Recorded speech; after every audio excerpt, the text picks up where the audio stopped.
Hello everyone, welcome back to my channel. I have Viserion with me. He's been hanging out since my last video that I just filmed. Haven't you, my friend?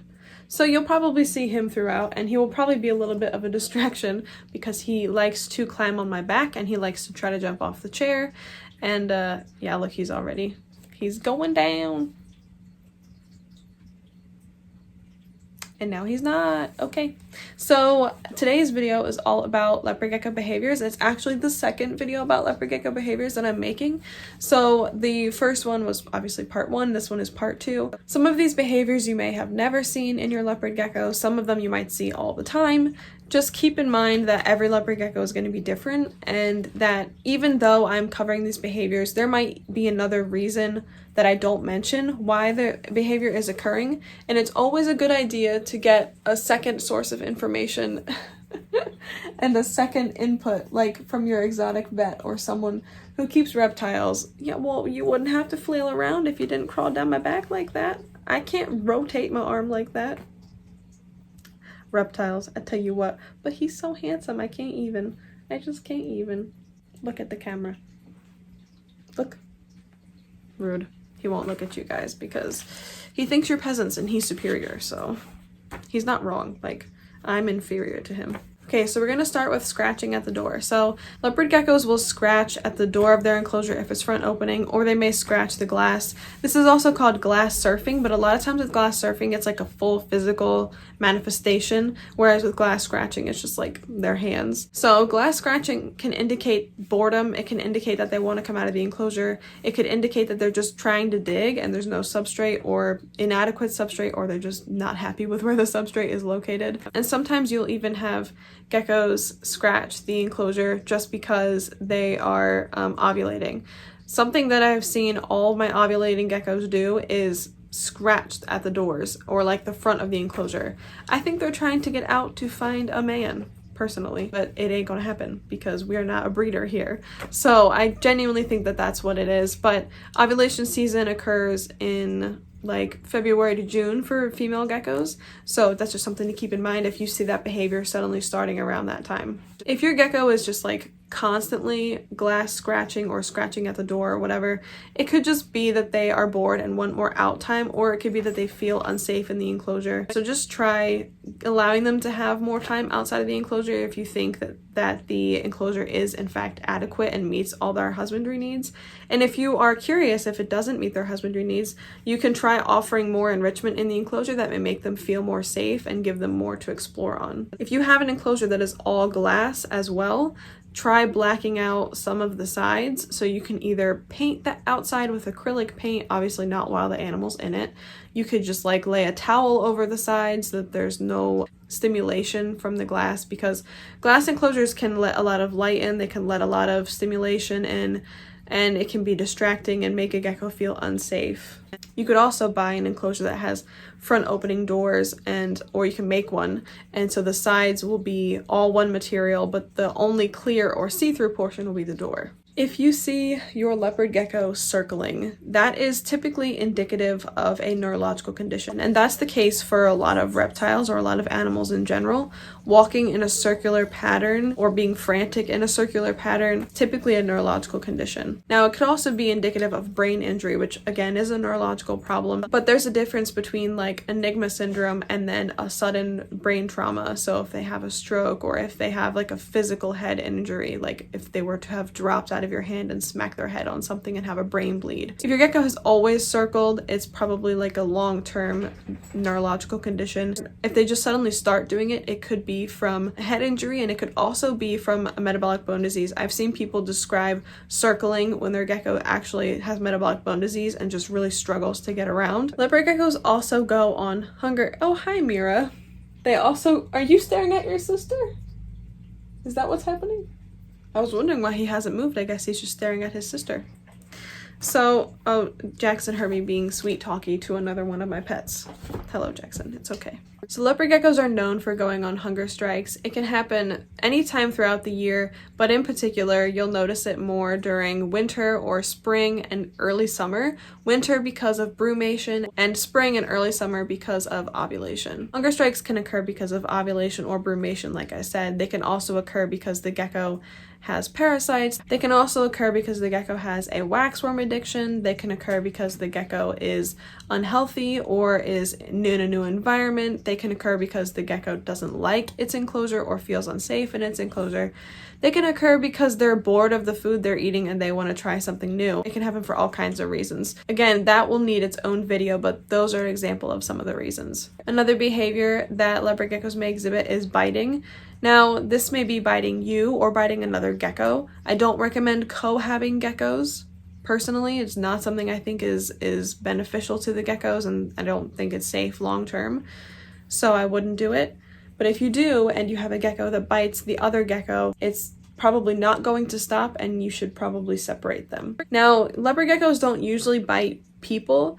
I've only ever been bitten by my leopard geckos when they're like really annoyed with me, like if I've been trying to like clean out their eye or remove stuck shed or something like that, doing something medically. They might like turn around and lunge at me. Or my gecko Fritz, when I hold him for too long, he will try to bite me. But I've never actually been bitten by them. It's just been like a little bit of like a warning, open mouth type of thing.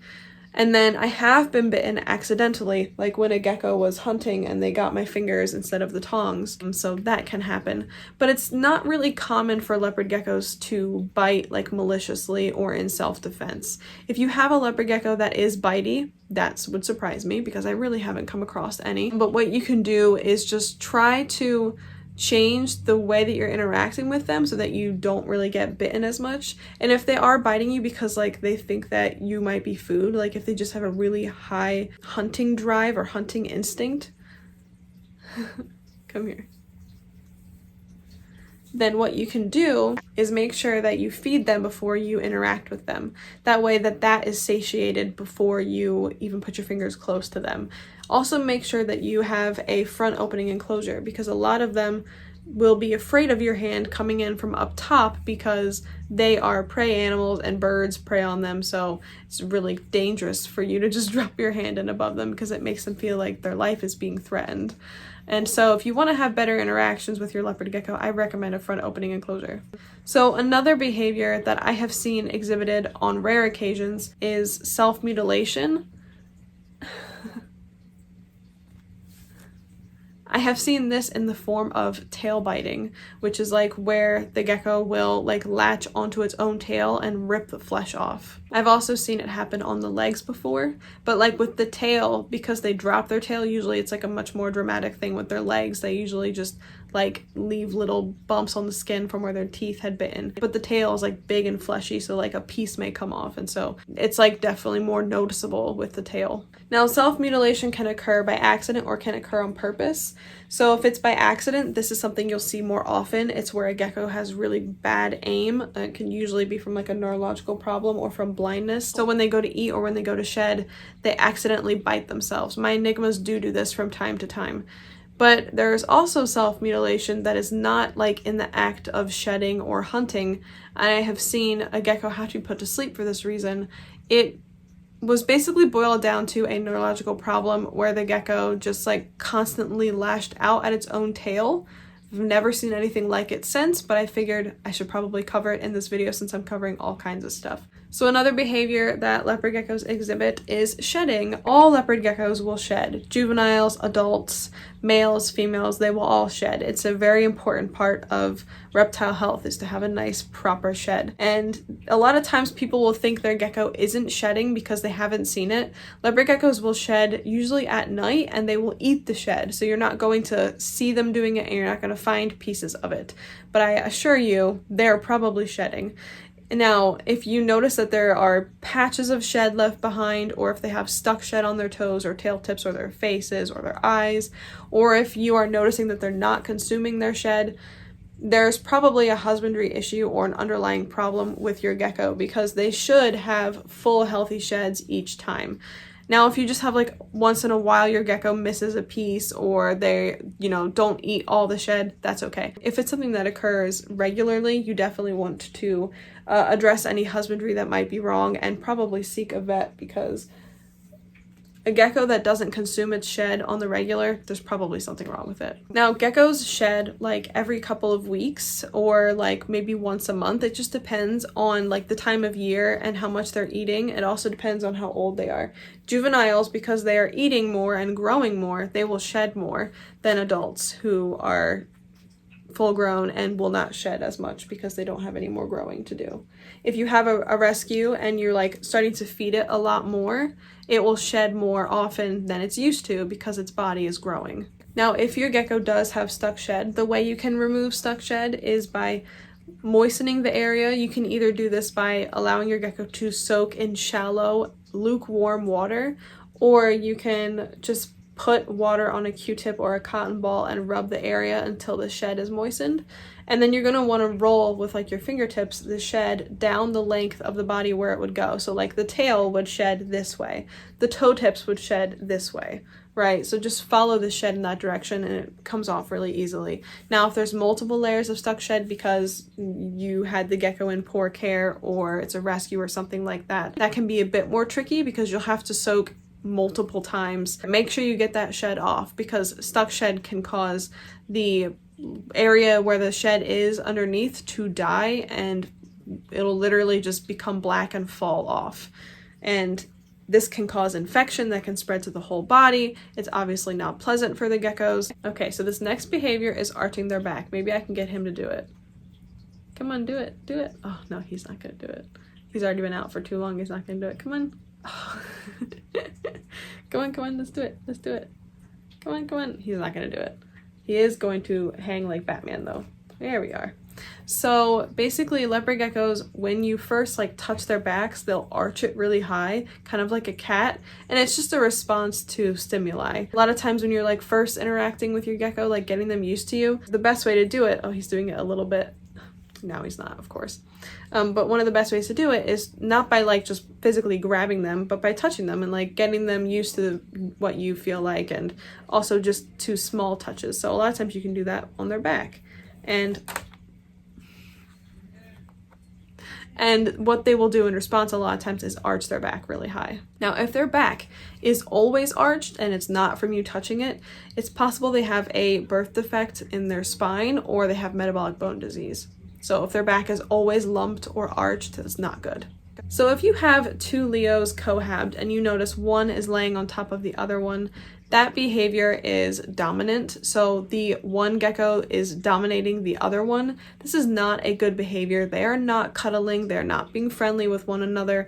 And you should separate those geckos because when one gecko is dominant over the other one's health and well-being suffers. In my last video about leopard gecko behaviors, I addressed different tail movements.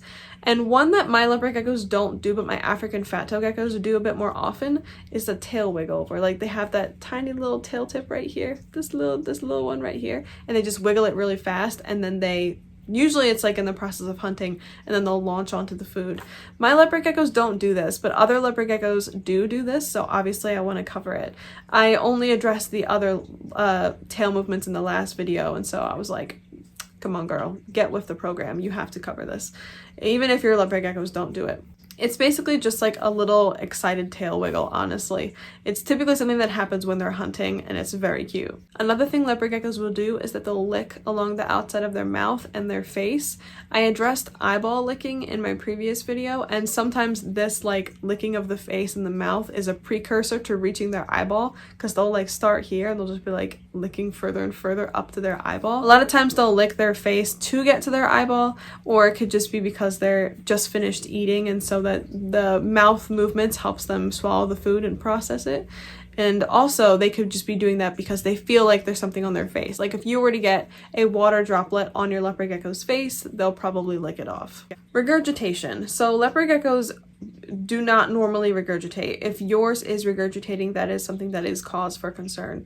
It could be that the food was too big. It could be that they are sickly. It could be that you fed too much and they couldn't process all of it. It could be that the food you fed them was toxic.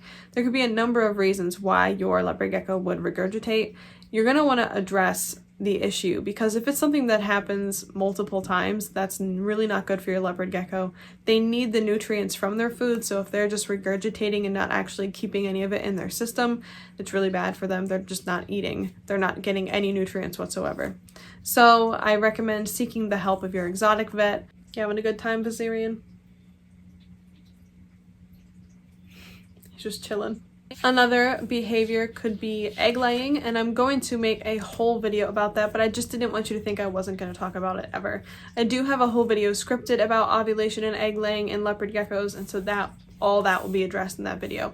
But egg laying does occur in leopard geckos. They can typically lay clutches of 1 to 2 eggs. Typically you'll see 2 more than you'll see 1. Not all leopard geckos will lay eggs, and if you don't breed them, you might not ever see eggs. However, there are leopard geckos who do lay eggs without ever having been mated, and that just means the eggs are infertile. I have had geckos that have laid infertile eggs, and sometimes they lay like every year, like egret, and then sometimes they just lay once every 10 years. Like, there really is no determining. Each gecko is going to be different in how they lay eggs or not. And also, only females will lay eggs. So there you go. So those are some more leopard gecko behaviors, some common, some uncommon. Let me know your thoughts. Did I miss any? If I did, I will make a part 3 because I'm sure I missed some because there are so many. I'm gonna go put Viserion back and I'm gonna go make some food because this is the 5th video I filmed and I'm starting to lose my voice. Thank you all for watching. I hope you found this informational and insightful. Leave a like, subscribe, hit the notification bell, all the good stuff, and I'll see you next time. And maybe Viserion will be there too. Bye!